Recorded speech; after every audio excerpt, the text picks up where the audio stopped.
नमस्कार, news take के Y factor में आपका स्वागत है। मैं हूं योगेश मिश्र। सरकार और आमजन मिलकर के आज़ादी के अमृत महोत्सव के अवसर पर हर घर तिरंगा अभियान को इन दिनों हवा दे रहे हैं। हर घर तिरंगा अभियान को जमीन पर उतारने के लिए सरकारी मशीनरी ही नहीं, लोकतंत्र के सभी ध्वजवाहक जुटे हुए हैं और हर तरफ तिरंगे की आन बान शान में गौरवान्वित भारतवासियों को देखा जा सकता है।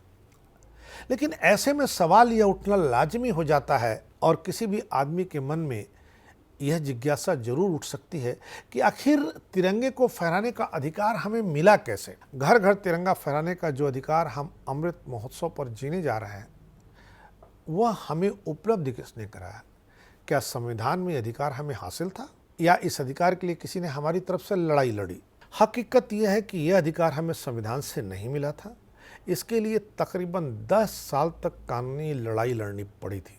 26 जनवरी 1947 का जो महत्व है झंडे के लिए, उससे कम महत्व 26 जनवरी 2002 का झंडे के लिए नहीं है, क्योंकि यही वह तारीख है जिस तारीख को सर्वोच्च अदालत ने हमको, आपको झंडे को फहराने, झंडे को अपने घरों पर लहराने और तिरंगे की टोपियां पहनने समेत तमाम तरह के अधिकार प्रदान किए थे। इसी ऐतिहासिक तारीख को इंडियन फ्लैग कोड में संशोधन किया गया था। आम नागरिकों को कहीं भी कभी भी गर्व के साथ झंडा फहराने का मौका मिला था। इस अधिकार को मिलने के बाद नागरिक गर्व के साथ अपने घरों, कार्यालयों और फैक्ट्रियों में झंडा फहराने के लिए आज़ाद हुए। लगभग 1 दशक लंबी कानूनी लड़ाई के बाद देश के नागरिकों को तिरंगा अपने घर और प्रतिष्ठानों में फहराने का अधिकार हिसार के उद्योगपति एवं पूर्व सांसद नवीन जिंदल ने दिलवाया। नवीन जिंदल ये चाहते थे कि जब भी लोग चाहें तिरंगे को फहराएं, तिरंगे को साथ रखें और तिरंगे पर गौरवान्वित हो सकें। लेकिन हमारे यहाँ तिरंगे को विशेष तिथियों पर ही फहराने की परंपरा थी और कानून था। नवीन जिंदल को तिरंगे को फहराने की ललक अमेरिकियों से सीखने को मिली। उन्होंने अपने अमेरिका प्रवास के दौरान देखा कि वे अपने झंडे को हर दिन सम्मानपूर्वक घर, दफ्तर कहीं भी फहराते थे। इसके लिए उन्हें किसी खास दिन का इंतजार नहीं करना होता था। उन्होंने अमेरिकियों के देश प्रेम पर शोध किया। जिंदल इस निष्कर्ष पर पहुंचे कि अमेरिकियों की देशभक्ति में सच्चाई है। इसकी प्रेरणा उन्हें उनके लाल, सफ़ेद और नीले रंग के राष्ट्रीय ध्वज से मिलती है। इसके बाद तो तिरंगे को अपनी दिनचर्या में शामिल करना जिंदल का जुनून बन गया। इसी जुनून के तहत नवीन जिंदल ने देश में बदलाव का साथी बनने का फैसला किया। अमेरिका से लौटने के बाद बिलासपुर के तत्कालीन संभागीय आयुक्त ने जिंदल को उनकी रायगढ़ स्थित फैक्ट्री में नियमित रूप से तिरंगा फहराने का अवसर नहीं दिया। जिंदल ने कोर्ट का दरवाज़ा खटखटाया, 9 साल लड़ाई लड़ी। घर, कपड़ों या कहीं पर भी तिरंगा लगाने की मंजूरी के लिए नवीन जिंदल 1995 में दिल्ली हाई कोर्ट गए। आखिर 23 जनवरी 2004 को वह शुभ दिन आया जब सुप्रीम कोर्ट ने विजय पताका लहराते हुए जिंदल पूरे देश में छा गए। इसके बाद जन जन तक देशभक्ति की भावना पहुंचाने के लिए शुरू हुई जिंदल की तिरंगा यात्रा आज अमृत महोत्सव वर्ष पर हमारे सामने है। जिंदल की इस जीत से पहले कोई भी व्यक्ति तिरंगा टोपी नहीं पहन सकता था, अपने कपड़ों पर लेपल या पिन या किसी अन्य रूप में तिरंगे का उपयोग नहीं कर सकता था। जिंदल के प्रयास से इसकी आज़ादी मिली। नवीन जिंदल के प्रयासों से ही दिसंबर 2009 में गृह मंत्रालय ने रात में तिरंगा फहराने के उनके प्रस्ताव पर सशर्त सहमति दे दी।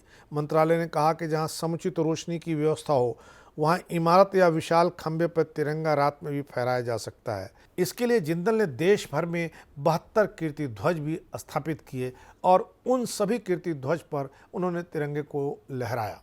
इसके बाद 2010 में नवीन जिंदल ने लोकसभा अध्यक्ष से इस बात की सहमति ली कि कोई भी सांसद संसद भवन में लेपल पिन के माध्यम से तिरंगा लगाकर अपनी देशभक्ति का प्रदर्शन कर सकता है। हालांकि अभी भी यह सतर्कता बरतनी पड़ती है कि तिरंगा फहराने में आपसे कोई गलती न हो, तिरंगे का कोई अनादर किसी भी तरह से न हो, क्योंकि तिरंगे का अनादर करने की स्थिति में prevention of insult to nation honour act 1971 के तहत आप सजा के हकदार हो सकते हैं। इस कानून में 2003 में संशोधन किया गया। इसके तहत तिरंगे का अनादर करने पर पहली बार 3 माह की सजा और जुर्माने का प्रावधान किया गया है। दोबारा ऐसा ही जुल्म करने पर कम से कम 1 साल की सजा का प्रावधान है। आपने अक्सर 15 अगस्त और 26 जनवरी के अवसर पर देश के विभिन्न इलाकों में उल्टा तिरंगा फहराने की तमाम खबरें जरूर सुनी होंगी। ये सारे के सारे लोग तिरंगे के अनादर के दोषी हैं।